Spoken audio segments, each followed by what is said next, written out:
This is your captain speaking to you from the wheelhouse. I'd like to welcome all of you aboard the DLWeekly podcast. For safe passage on our trip, please do not sit or climb on the outside railings, and be sure to watch your children. The water can be unpredictable in these parts, and we'd sure hate to lose any of you. Well, hello, Weekly Tears. We are coming to you from the Tongaroa Terrace. This time around, we've got Rosita in the background. It's nighttime, so all the tiki torches are going. So we're in a nice warm glow. I'm having a hard time because we're sitting right next to the Dole Whip, but I didn't have a chance to grab a Dole Whip before we started recording. I'm thinking it's probably going to have to happen once we're done. It'll be like my treat after we're done. We also, just so you're aware, depending on how long we record, which is probably going to happen, the fireworks should start going off in about a little over half an hour from now. So just to give you an idea of the time. But it's been a pretty good trip so far. So the first thing we did that we want to talk about is Walt's Barn. So Walt's Barn is only open on the third Sunday of each month. And we didn't really necessarily know that it seems like a really popular place for people to want to go hang out, Disney fans to go hang out, really neat. And people that are really involved with the company or have been involved with the company also like to get involved with it. So the barn itself is located at Griffith Park near there's a railroad museum, and it's actually part of the LA Live Steamers who run the property, and it's a really, really awesome venue to do stuff. Yeah, so for those of you that don't know, this is Walt's actual barn that he had constructed that lived at his Carrollwood property. So this was the barn that he used for his personal steam train collection. So the thing that's really cool is it's the barn itself, but then also as you walk through the structure serves as like a miniature museum. So there's a ton of stuff inside of this barn that Walt's either used daily or built with his own hands, or like there's all sorts of it's a beautiful dedication to Walt the man outside of just Walt Disney as in what he did with the company. It's really cool. It's because it's all about his hobbies. Thing. It's very personal. So it's incredible. I mean, we got to see stuff like the shaving kit that he had out there that he used because he'd spend so much time out there that there was actually a little bathroom installed in his barn, so he wouldn't have to go into the house if he didn't need to. He'd get ready there in the morning. There was like the little sink and like the paper towel thing, the Dixie cup dispenser. Mm-hmm. I mean, incredible. Yeah, it's a really neat like little space there. They actually have a set of his shaving kit and stuff there, which was really neat. There's some cool stuff there like benches and stuff that he constructed himself. Yeah, all of like the benches and the work benches that are there were constructed by Walt. Yeah, in fact the sign says all of the workbenches in the barn were hand built by Walt Disney, which is super cool. They had some like toy trains and stuff. They had some different taken apart locomotives to kind of show the smaller scale stuff that he had like in his yard at the Carrollwood estate. Something that I did not know that I learned at this place was after Lillian passed in 1997, the family sold the property and it was redeveloped with a 20,000 square foot mansion. So almost nothing that was there from Walt and Lillian's 50-year period of owning it is there, except for one of the train tunnel openings, the entry gate, and the barn, which they moved to this new location, which is kind of sad. It is sad, but I mean that's how it goes, right? So the other thing too that's cool, there's some Disneyland history that's located at the barn, which we'll get into that in a little bit. I'm sure Tag wants to talk about that because he was really excited about this. But there's also pieces in there from other people that were important to the Disney company. Mm-hmm. Like Ole Johnston, who was one of Walt's 9 old men, was also a train enthusiast. Harper Goff was also a train enthusiast. So there was little nuggets and little pieces from them as well. So like, for example, Ole Johnston's toolbox is there from when he worked on trains. One of his train sets was there too. We got to see that was outside of the barn, further down the property, and you could see that working and moving along. It's just incredible. Really, really cool. Yeah, there's just a ton of history in this one little spot. And one of the interesting facts that they told us of the barn is that Walt was trying to build this barn off of the barn that he had in Marceline. Yep. To the fact that even the doorways and the beams even when the barn was brand new, were bent, like you would see after sitting there for a long time. Yeah, and so he wanted it to be reminiscent of what he remembers as a child, and not just a barn that looks like it. He wanted, like, you know, Walt, attention to detail, wanted to make sure the theming was correct for his childhood, so it was really amazing. So for those of you that have been to the barn in Marceline, Walt's train barn, I'm going to call it right now, is different, or the Walt's Carolwood barn is different. So it's not vaulted ceilings like the one in Marceline, but it looks very similar, but it's a smaller scale than what the other one is. But it was really interesting. We were talking I was actually wearing my Marceline, Missouri sweatshirt when we were there. Lots of comments on that. So we were chatting with one of the volunteers, and so we were talking about it while we were waiting to get in the barn, because it is smaller, so they can only allow so many people inside the space at a time. So we were chatting while we were waiting to go in, and kind of talking about the differences and showing her photos, because she had never been to the Marceline barn, whereas we had never been to Walt's barn, so it was very exciting. But super, super cool. The other thing, too, I'm going to talk about real quick before we transition out of Walt's stuff, was they had Walt's workbench, like, preserved and in there, and there was all sorts of different tools and pieces that he used, different handbooks, different manuals, all sorts of things. There was even a little Walt name badge in there. It was incredible. It's very special. I feel like there's a lot of places that celebrate Walt Disney, the company. There's fewer places, though, far fewer places that celebrate Walt the man. One being, of course, Marceline, Missouri. Yep. But Walt's barn. And the family museum. The Walt's barn had it was way more Walt's history stuff than I thought it was going to be. I thought it was kind of just the barn and maybe a couple of things, but there was a lot in there, so that was really impressive. I thought so too. I thought it was just going to be the barn. Yeah, and then of course the Walt Disney Family Museum. So those are like the three very specific to Walt places, and this was way more than I expected. I didn't really know what to expect, but this exceeded my expectations. Yeah.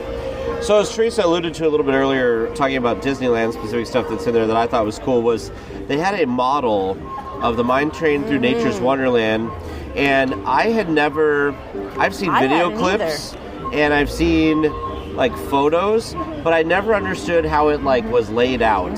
And they had this model there with, of course, the model railroad going through the same track that the Nature's Wonderland trail would take, but they also had the pack mule trail that you could follow along with.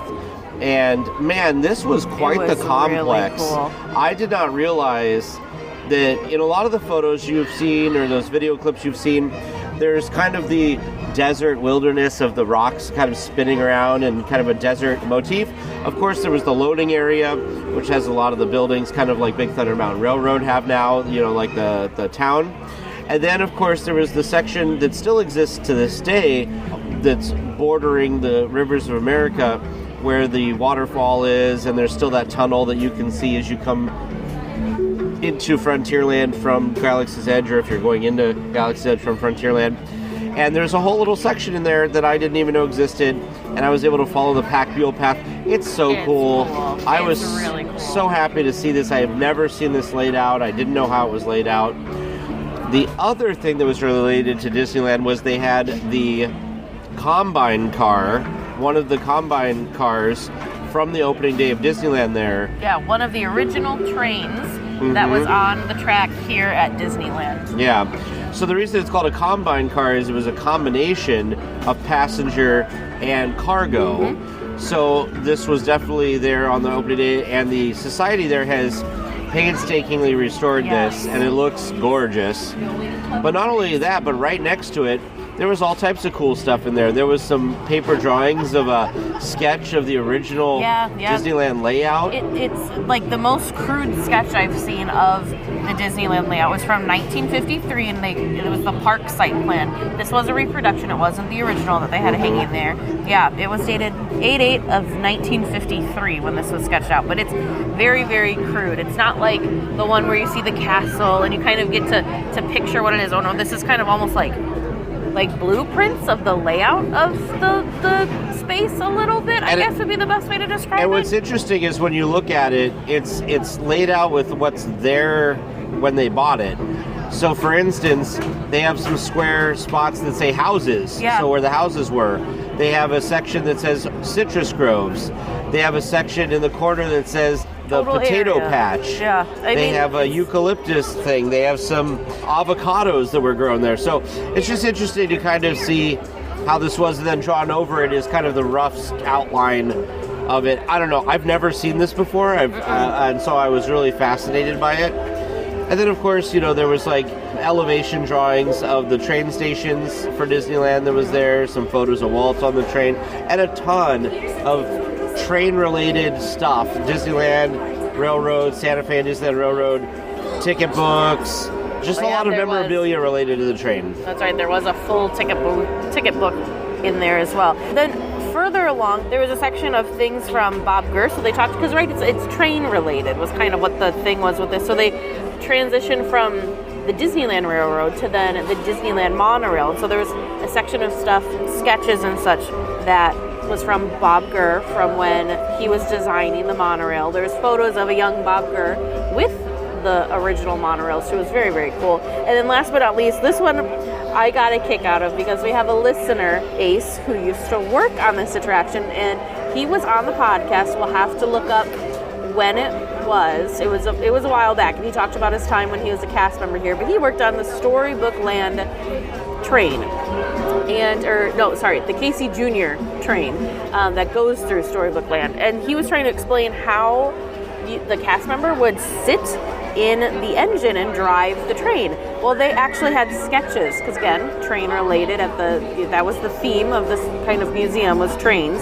So they had sketches of the Casey Jr. train, and it had a sketch, and it showed exactly how, kind of like a slice, so you could see inside how the engineer, the conductor, or the cast member sits down in the train, which I thought was really, really fun and really interesting. Incredible, though. Episode 109 and 110 were the two episodes with Ace. So if you're interested in that, I was able to look those up really quick. So after we finished doing kind of the museum-y things, we decided there's a little train. I don't know what the scale was of the train, but anyways, there's a tiny train that the LA steamers run, and it's an attraction. You can actually get on it and you can ride it. So we were watching it, and it circles the barn property and beyond, as we learned. But we decided we wanted to go ride the little train. So we had to do so. You had to leave the barn area, walk up the street a little bit, and then enter from the other side. So we went over to do that, which was amazing. First of all, it was I think it was a suggested $4 donation per person to ride the train. Totally worth it. Which that just goes back into the LA Steamers Club, so they can have the insurance to be able to offer the rides and all the maintain everything and all that all that fun stuff. But we should try and it was probably a 5 to 10-minute ride. Yeah, it was awesome. It was way more than we thought. Well, it looked like it was going to loop around once, and then it looped around twice, and then the second time it looped around, it went way off in the area that we didn't even know existed on the property. So it was kind of like, I don't even know how to describe it. So we left the station, went towards where the barn was, looped around the barn, came back to the station, looped around a different way down by the barn, but then instead of going back to the station, we shot past the station, and there was this whole themed area. Well, the whole thing was themed, but there was this whole big area behind the station that we didn't even know existed that had all these really cool bridges. There was tunnels. There was all these miniaturized set pieces, kind of think like Storybook Land canal boats. So there's all these little mini houses and billboards and all sorts of things and cool stuff to look at, which all were done by club members. They all built all this stuff themselves, and it's just, we were blown away. Absolutely blown away. It was super cool. We did run into a weekly tier there. We did. Who was actually volunteering there, Finn. Yeah. We got his permission. Shout out to Finn. Yeah, he was really helpful. Now, Teresa left us out in the storytelling, but I do think we want to talk about it quick.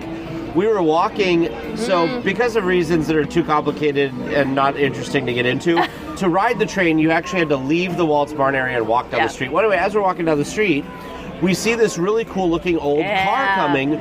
Turns out it was a steam-powered car, which is really amazing. And as the person none other driving it was Jay Leno. It was ridiculous. From previously from the Tonight Show. So he actually pulled into the steam thing, so we, of course, backtracked. And we found out that he actually brings it there as a fan of the club and was, filling up his water or something like that? I think he just stops by to hang out, I think is what it was. So he did? He hung out for a little bit? We didn't get to go get that close to him. Yeah, we didn't say hi to him, but so we saw him as we were walking to get on the steam train, driving his car by, which this car is amazing. Huge, first of all. Like, he looks like a tiny little person in this car. I mean, just a very giant car. It's like a boat of a car. Huge, yeah. So we saw him drive past in it, and then as we were on the train, he was parked in the back parking area where the steamer club members park, and hanging out with him there. So as we went by him on the train as well. So it was pretty surreal. Only in Southern only in California, right? What a cool vehicle too. Like, it's just so amazing. Yeah. Of course, we would also be remiss if we did not mention. So after we rode it, this ended up being kind of a who's who.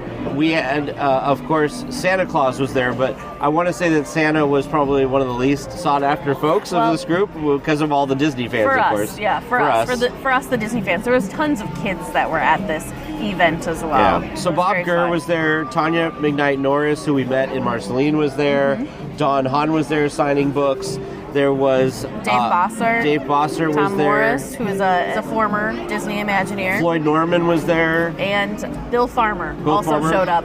And most of these people, some of these people were there signing either because they had books that had just come out or just, signing autographs. Tanya was just volunteering. Yeah, Tanya's a volunteer at the barn. But a number of them, Bob, Tom, and Bill Farmer, all just wanted to come hang out and, just be around it. It's just like I said, it's just a really cool, really magical area. Oh, and also Rick Law was there. We can't forget our friend Rick Law. Oh, and Terry Harden was also there. So it was really fun for us to be able to connect and see, especially people that have been on the podcast before. Yes. We got to chat with Tanya again after we got to spend some quality time with her in Marceline. So that was really fun to see her and catch up real quickly. But it was just incredible. I need to give a shout out right now to our friend and listener, weekly tier Dave V. He inspired me, and this just happened to be the perfect day. It just happened. It wasn't like I necessarily planned it, but it just coincidentally ended up being the perfect day for me to start my own, I'm going to call it my adult autograph book, because I don't really know what else to call it. But Dave has this incredible book that he has been taking with him to different events for years and has gathered some really amazing and incredible people's signatures, some of whom are not with us anymore. So this is a very special, very amazing, just it's history and really amazing book. So I thought, we've been going to all these things. Why haven't I done something like that? Well, I decided this trip, you know what? We're going to start. No time like now to start. So I started. Coincidentally, I just happened to get, this is like mind-boggling to me. The first 3 autographs in my new Disney autograph book are all Disney legends, which, come on, pinch me. How amazing You picked a good day to bring it, that's for sure. I did. And I didn't even get every single person that was there's autographed. Correct.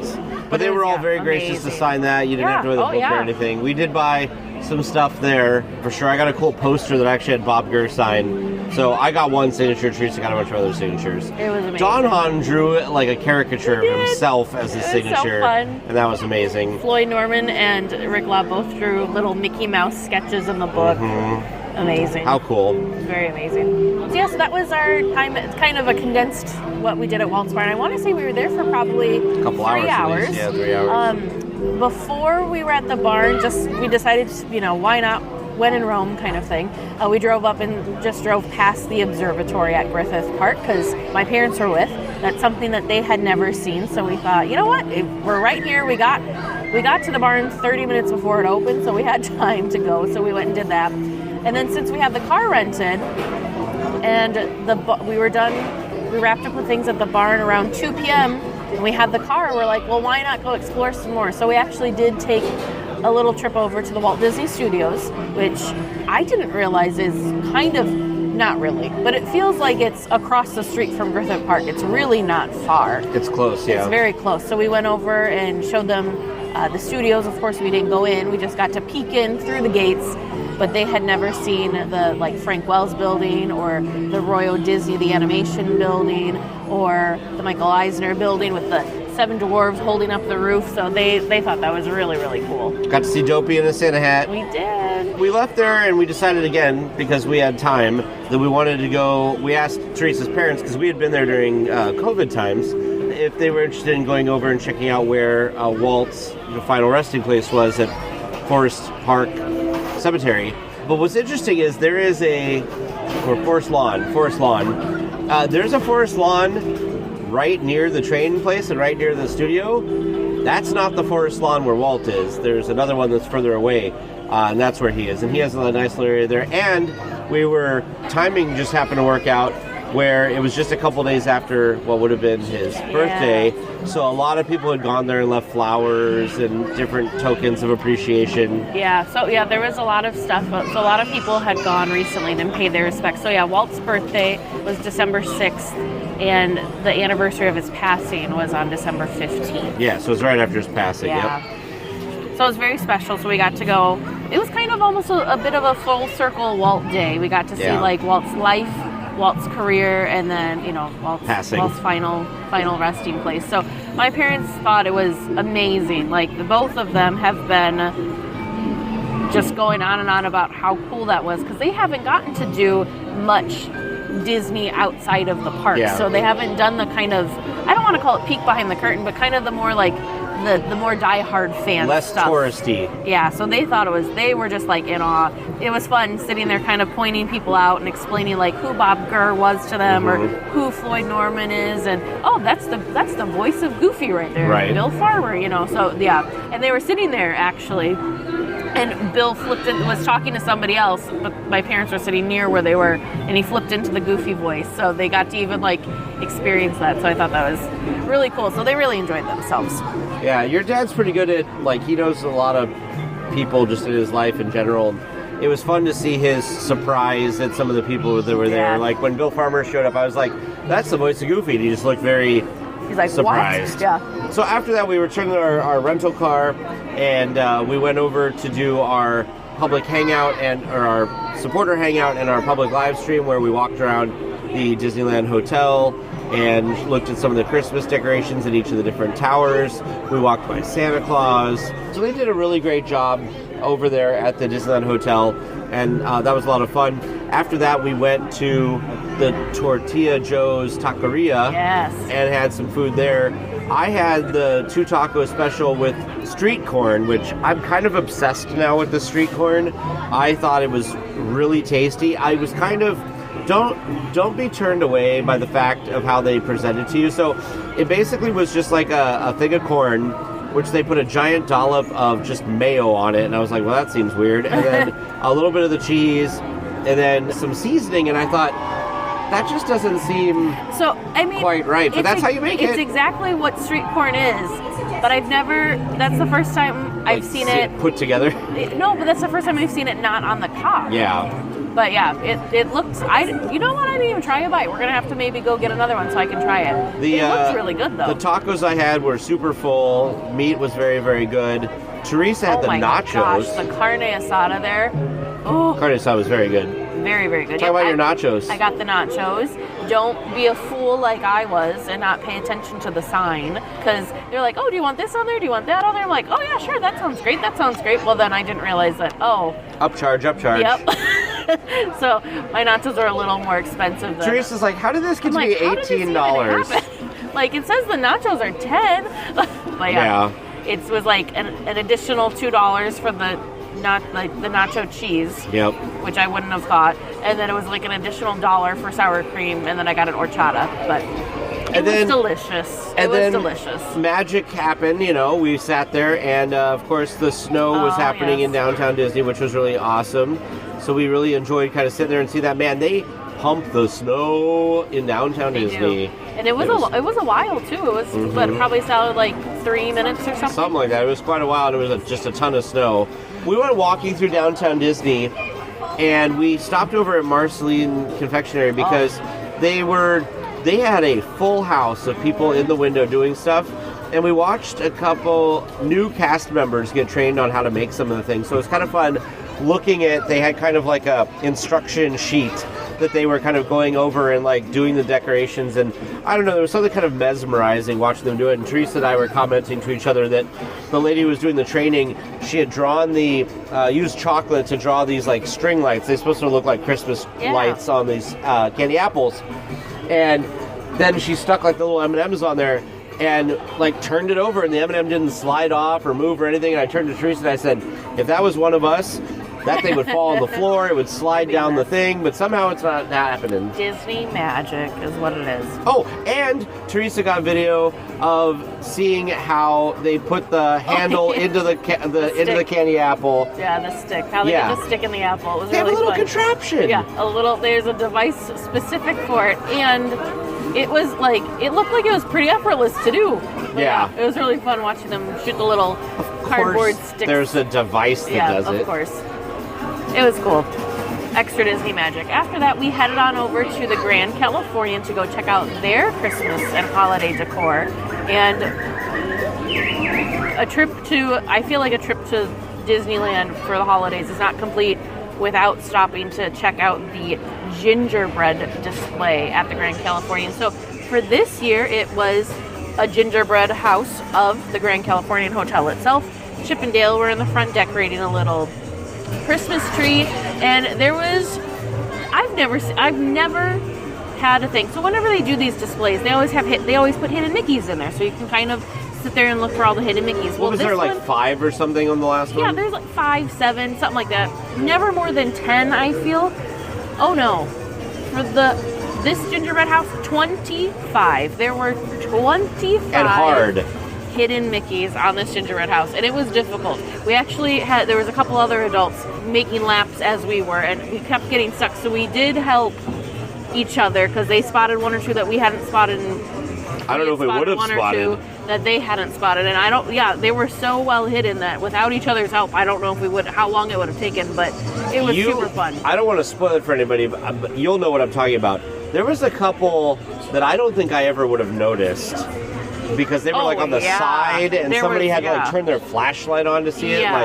Yeah, it was crazy. There was ones on the side, kind of in between the beams, that felt impossible to find. But we found them. I will say the last one that we found, I want to give Teresa credit because she was the one who thought about it. But also, I want to give us uncredit because it probably should have been one of the most obvious ones for us. Well, there's so many different things going on the gingerbread house, so it makes finding the Mickeys more difficult because there's just so many different decorations and so much to look at. But man, it's so fun. That's going to become that has become a new thing for us to go check out whatever the display is. So they had this for the Cocoa display too, to go find all the hidden Mickeys on the display.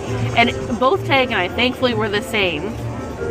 When we find out that there's hidden Mickeys, we want to start looking for them, and we both have this thing that we're like, well, we can't leave until we find them. Yeah. Well, neither could the other adults. They were trying to find people. We had to give up and like ask Google or ask the internet for help because there wasn't other people there that knew. We just have this, we have to do it. Just a heads up for you guys, we're a few minutes away from fireworks, so if you start hearing bangs in the background, that's what it is. I'm curious to see what the sound's like over here. We're hoping it won't be too bad. They were very loud at the hotel last night, so I assume that since we're still in the park, it's going to be louder, but we'll see. We will see. So today, as in Monday, the 18th, was our first day in the park. So we arrived on Saturday night. Sunday was our rental car day that we did our little mini tour in Walt's barn with. So yeah, today we started in DCA, which was a little backwards for us, but my family is also here, as we've alluded to and said already, but they were starting in DCA today, so we decided that we'd start in DCA too. Coincidentally, it just so happened that today was a candy cane day for DCA, so you all know how I feel about the candy cane, and you also know how Tage feels about the candy canes. But this was the smoothest candy cane. I'll even agree to that. I don't know, process ever. So we got to the parks we weren't even here like crazy early. I think we left the Hojo at 7. We did. Stopped at McDonald's because my family had stopped there for breakfast. Met up with them, continued on, got through security. Security wasn't crazy. We didn't eat breakfast at McDonald's, to be clear. Yeah. And we got in the line to get in. And I want to say we were like the third family from the gate back. Got in. They started letting people in early. Yeah, I think they started letting people in at about 7:25. I kid you not, it was 7:30, maybe 7:31 when I was already signed up and had my name on the list for candy canes. And if my phone would have been, I don't know why, but for some reason my phone did not alert me of the text message. I got my text message to go pick up my candy cane by 8:30. Yeah. They were really kind. I wasn't sure what to expect. I didn't actually see the text message until like it was closer to 10. It was 10:30 and we were in the middle of the Soarin' queue when I finally saw the text come through. And it says, please return within 30 minutes of receiving this message. And I was like, oh no. Right. I looked at Tage, I'm like, I may have just missed my candy cane window. But we decided we'd go over because it doesn't hurt to ask. And we wanted to try the peppermint patties anyways, which we'll get to that. So I went over. She didn't even ask me what my return window was. She just asked, oh, what was your name? And she just, checked me off the list. My guess is they probably have the please return within 30 minutes thing as a courtesy so people aren't grabbing their candy canes on the way out of the park at night. So they want you to get there sooner rather than later is my assumption. I don't actually know. Plus, if you don't show back up, they might sell your candy cane because you don't buy it beforehand. Yeah, I'm sure at a certain point there's a cutoff that they go on to the next person, which I totally understand. Yeah. But yeah. So, grabbed our candy canes, so that was really exciting. Well, but you're way ahead. We skipped a whole bunch of morning stuff. No, but that was the candy cane experience. Sure. Very smooth. So we went right over, and I realized while we were waiting in line for the couple minutes that I was going to mobile order the breakfast that I wanted to have at Smoke Jumpers, because they offer breakfast now. Yeah. And Teresa's Cold Brew. And I found that they were already open. And park wasn't even open yet, so I was surprised. So we went over there and we picked up my mobile order, and the lady was like, yeah, you're like my second guest today. Since we started offering breakfast, it's open early. So I was like, awesome. Oh, sweet. So I got the chorizo burrito, which I thought was pretty good. It wasn't like, I still think like the Oronto wrap or something is better, but it was a solid burrito for sure. The fries were pretty good. What did you think of your cold brew? The cold brew that I got was called the breakfast cold brew. So it was a chocolate cold brew, toasted marshmallow foam, and cocoa crisp rice cereal. I was really looking forward to this because I like the more creamy kind of cold brews. And so this I think because it was toasted marshmallow, I was assuming it was going to be kind of creamy. It reminded me a lot of the cold brew Black Calf, which is back in Galaxy's Edge. But I actually like the cold brew Black Calf better. So the cold brew Black Calf is a little bit sweeter and a little bit more creamy than the breakfast cold brew was at Smoke Jumpers. Similar taste though. It was still kind of that like chocolatey, but it just had more of the coffee flavor, I guess. Sure. So if you like more coffee flavor, less sweet cold brews, this would be a great option for you. It wasn't like, it's not like I'd never get it again. It's not like a must-have every trip, if that makes sense. So we finished up that, and I went and got the churro. There was a Willie's churro. There was the almond churro. It was good. It was pretty good. It was, I don't know what I expected. It wasn't exactly what I expected. It kind of was, I expected more of an almond flavor, and there was still like a really heavy like cinnamon flavor. Yeah. So that was kind of my criticism that I'll have there.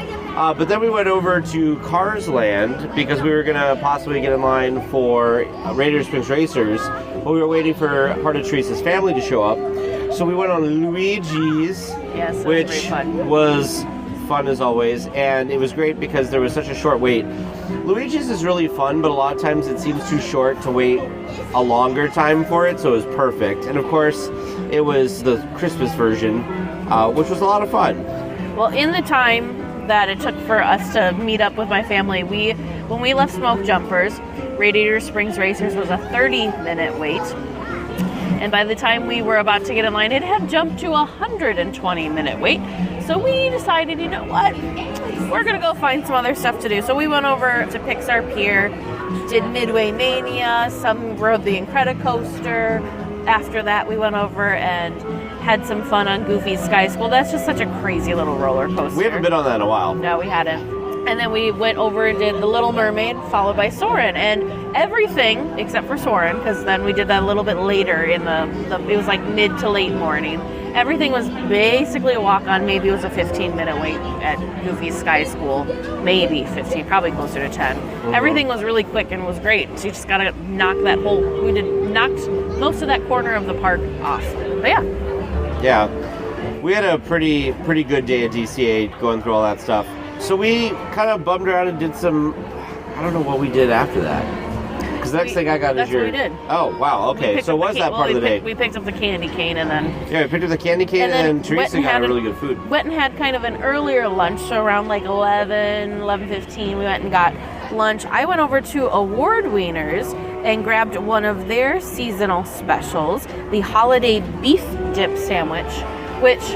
Holy cow. That's shareable. That's 100% shareable. It was huge. I was stuffed after eating half of the sandwich.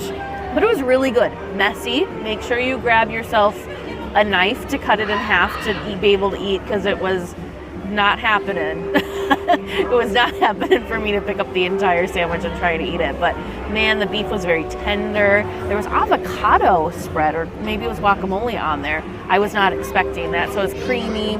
The au jus, it is a jalapeno au jus, but I was telling Tag it really wasn't spicy. So if spice isn't your thing, this was not spicy. I was kind of surprised. I was expecting there to be a kick, somewhat of a kick, a little heat, and there wasn't. Tag would have been, I should have had you try a bite of it. Yeah, that's right. But he was looking forward to what he wanted for lunch, so I didn't want to ruin your appetite. But I would have been curious to see what you thought, because it really didn't have a kick.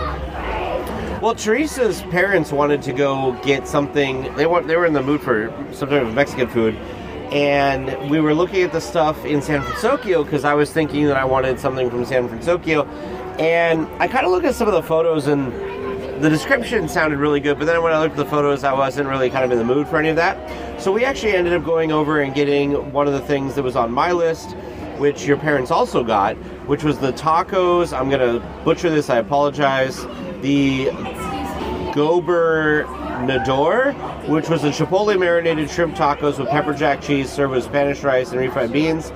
This was really good. Was it? Really good. It was very slightly spicy, so not like it didn't bother me at all. Like I wasn't like, oh man, here we go. So just the pepper jack cheese kind of a spice level?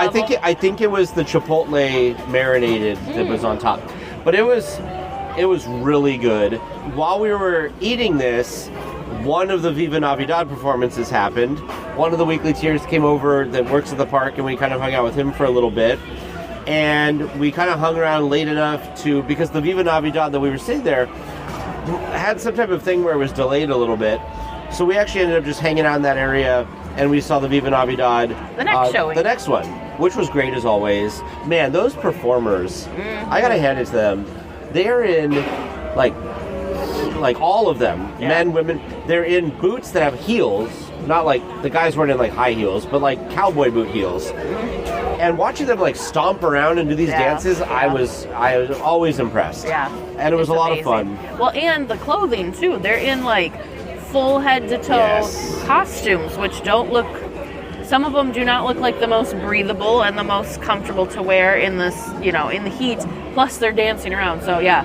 And they're just so good. It was really fun this year because this is the third year now that we've been able to experience Viva Navidad. And we're seeing familiar faces from year to year, so it's the same performers returning season after season, which I think is so cool. Yeah, so it was really, really fun. It's such a good little street party. Yeah.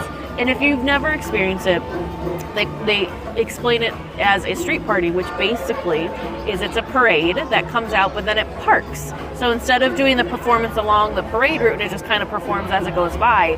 It parks in front of you and does the full performance in front, right there in front of you. I want to say it's probably 10, 15 minutes. 15 minutes, yeah. 10, 15 minute long performance. So it's not super short, but it's also not going to take over your day. But so fun. It's a great... If you happen to be over there when it's happening and you're close to the start time, just watch it. Yes. It's a great, just a few minute thing. Oh, I would go out of my way to go back there and watch it. Well, yeah, I think of course. It's so cool.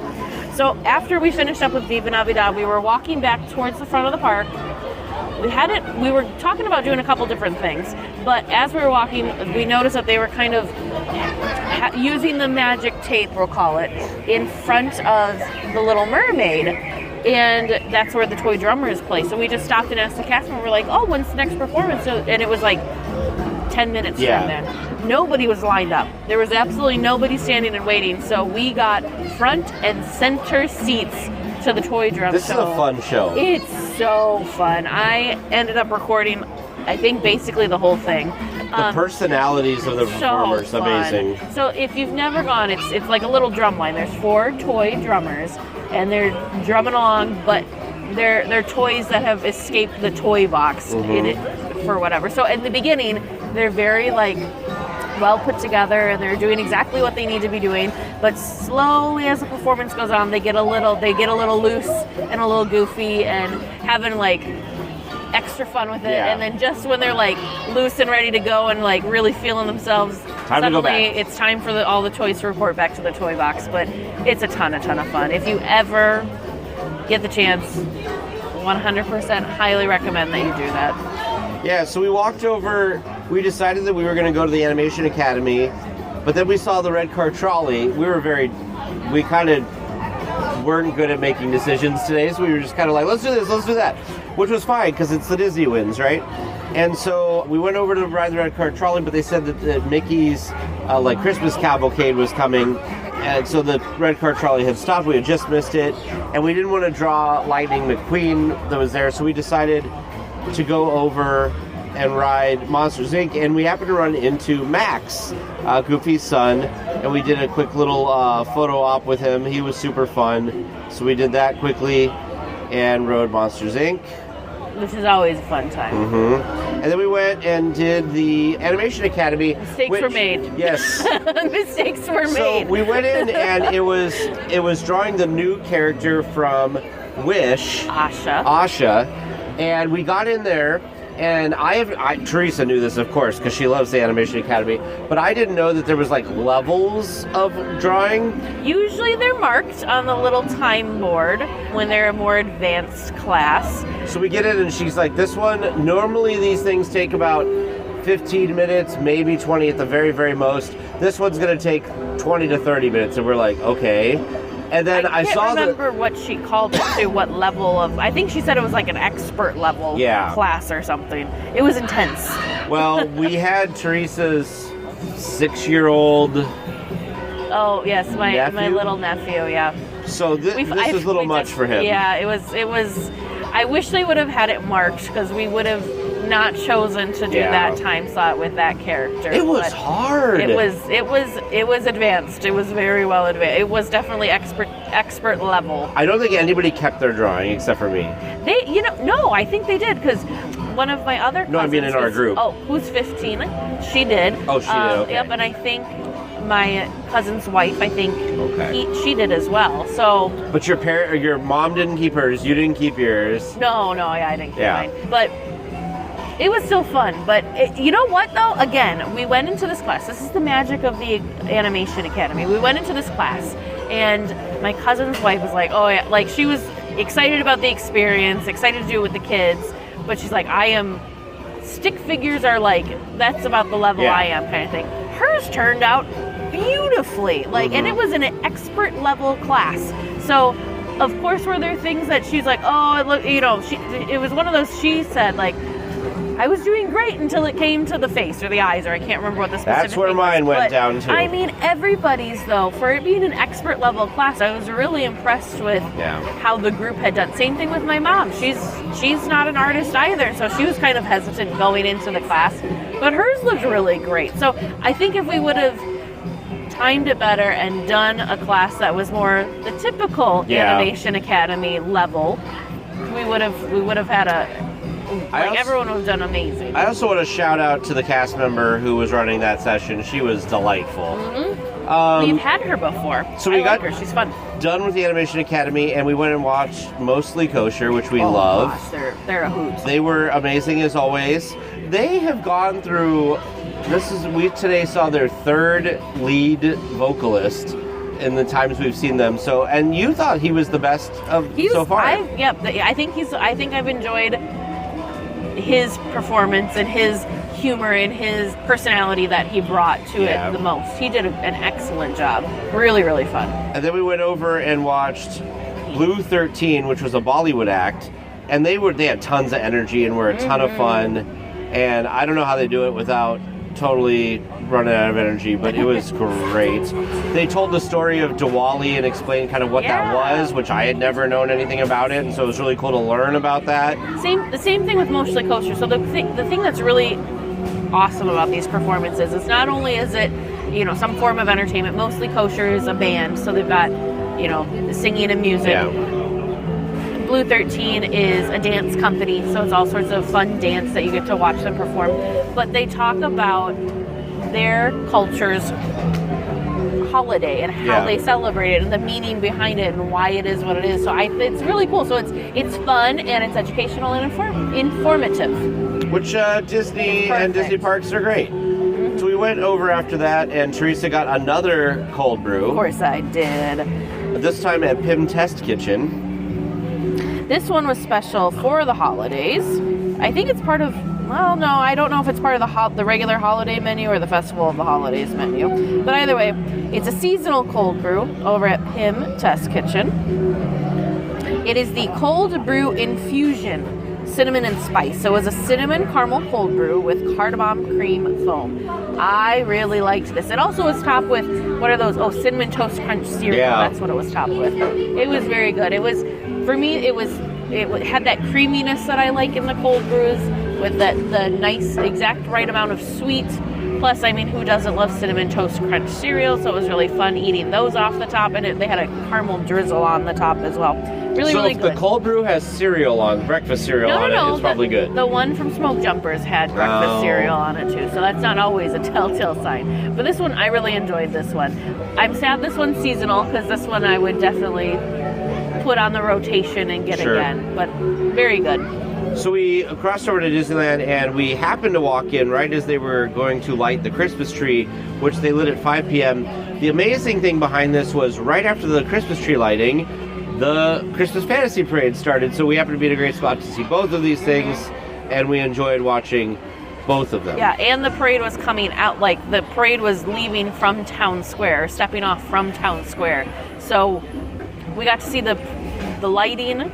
I'm trying to figure out why nobody was, we had great quote-unquote seats for the parade and for the lighting. I don't know how we lucked out. There was a section that was roped off exactly for people to go to stand, to wait, to watch the lighting and the parade, and it was pretty empty in there. So we got really great spots for that. So it was Disney magic. One of the cool things we noticed with Santa this year, and I don't know if he's done this in years past, but he, said Merry Christmas in a bunch of different languages, but also signed. Yes. American Sign Language. He was singing along and signing, "We wish you a Merry Christmas." Yeah, which was awesome. Was really, really special. After really that, amazing. I had mobile ordered the Jingle Julep thing that what they had at Jingle Julep drink at Bengal Barbecue. At Bengal Barbecue, and of course I ordered a couple Bengal Barbecue skewers because of course you had to.